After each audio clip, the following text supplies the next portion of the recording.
Terima kasih Adik Sanak, Anda masih bersama kami. Bagi Adik Sanak yang baru bergabung, kami akan sajikan kembali 3 berita utama pada hari ini.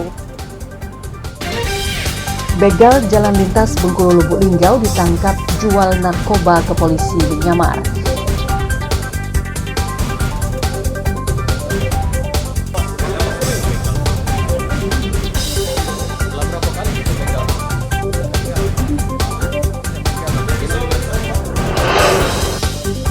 Terlibat partai politik dan jarang masuk kerja, 2 ASN di Bengkulu Tengah diberhentikan dengan tidak hormat.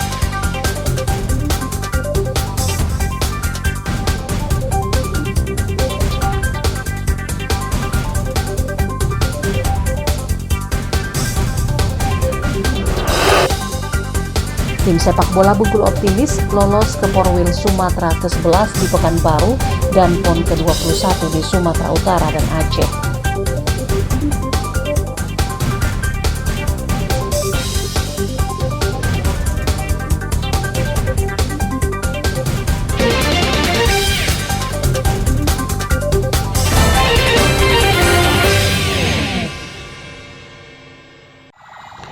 Usai melakukan sosialisasi di Provinsi Bengkulu, tim roadshow Bus Jelajah Negeri Bangun Anti Korupsi KPK RI sempat singgah ke Kabupaten Rejang Lebong.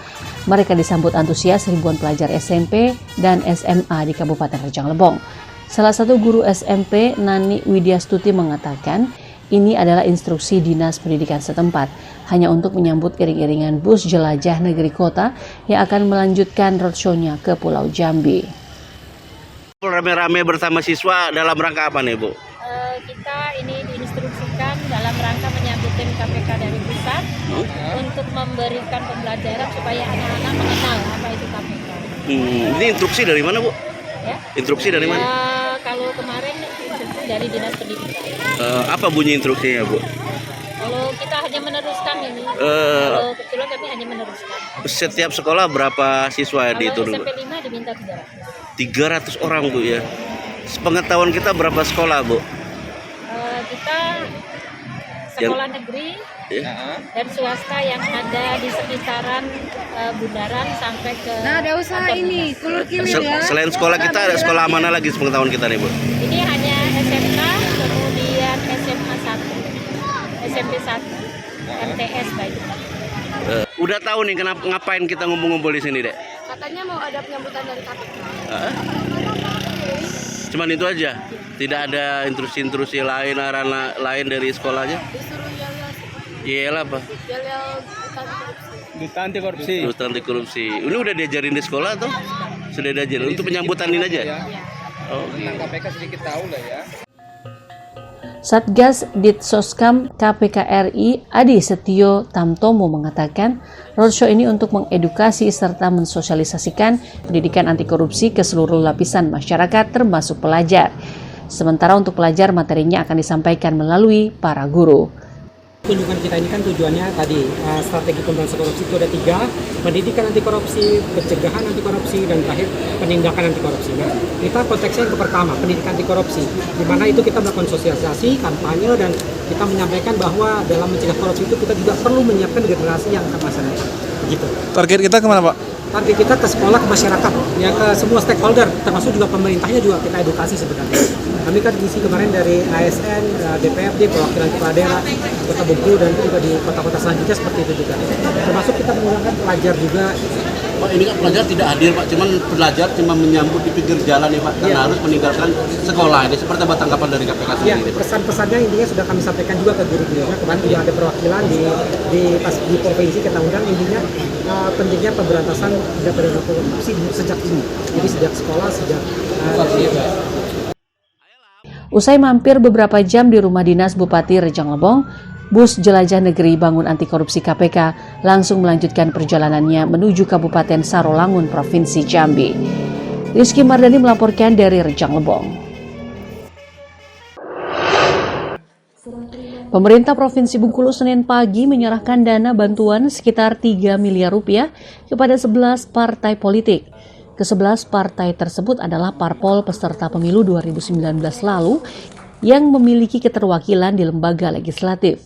Namun dari 11 parpol penerima bantuan tersebut, hanya 8 diantaranya yang hadir. Dari total keseluruhan dana bantuan tersebut, terbesar diterima PDIP yaitu Rp558 juta. Sedangkan dana yang terkecil diterima Partai Hanura yaitu Rp174 juta. Kalau keseluruhan itu dana hibah parpol itu lebih kurang 3 miliar. Tadi sudah kita salurkan, untuk harapan kita untuk segera direalisasikan. Ini kan sudah akhir tahun. Dan kami minta juga di awal tahun nanti segera menyampaikan laporan pertanggungjawaban. Agar nanti BPK bisa langsung melakukan pemeriksaan sehingga dia audited. Ini kan sudah September, kalau bisa di 2024 kami minta untuk bulan-bulan Maret, paling lambat tuh April saya kira harus direalisasikan. Jadi minta betul kepada ketua partai politik, 3 provinsi, kemudian bendaharanya untuk segera sekali lagi merealisasikan dan membuat pertanggungjawaban yang benar. Bantuan dana parpol ini diharapkan digunakan sebaik mungkin untuk kepentingan penguatan pengkaderan hingga ke sekretariatan parpol. Selain itu juga untuk meningkatkan partisipasi pemilih pada pemilu 2024 mendatang. Tim Liputan melaporkan dari Kota Bengkulu.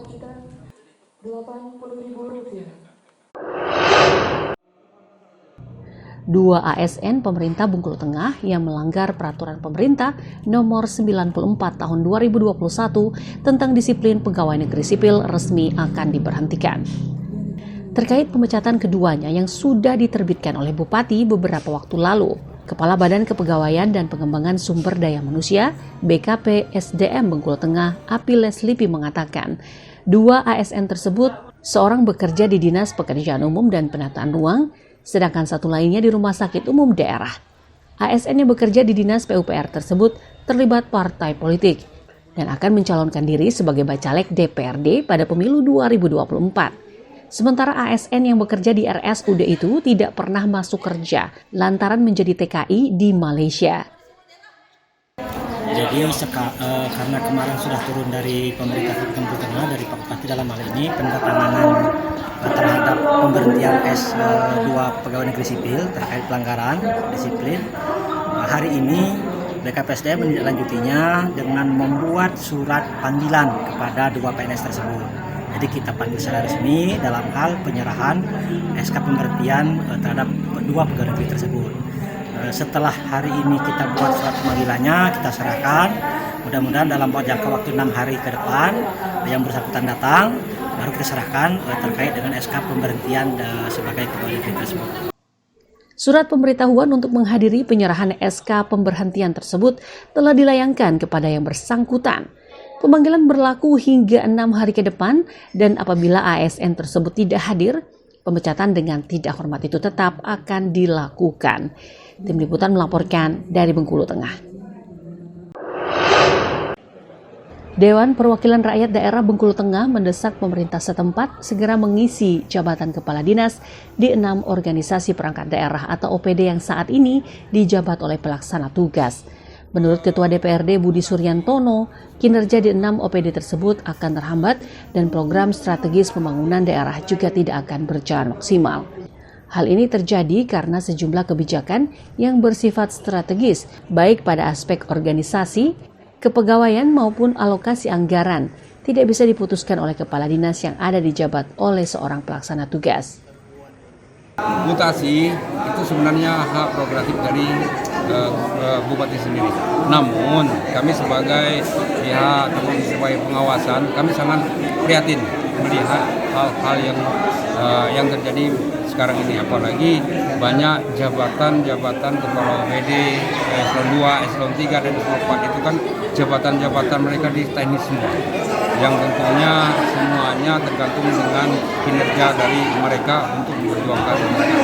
Kami mengimbau dan kami sudah beberapa kali menyurati pihak Bupati, khususnya PJ Bupati untuk melaksanakan mutasi tersebut. Budi menambahkan pihaknya telah berulang kali melayangkan surat ke Pemkab agar segera mendefinitifkan jabatan tersebut.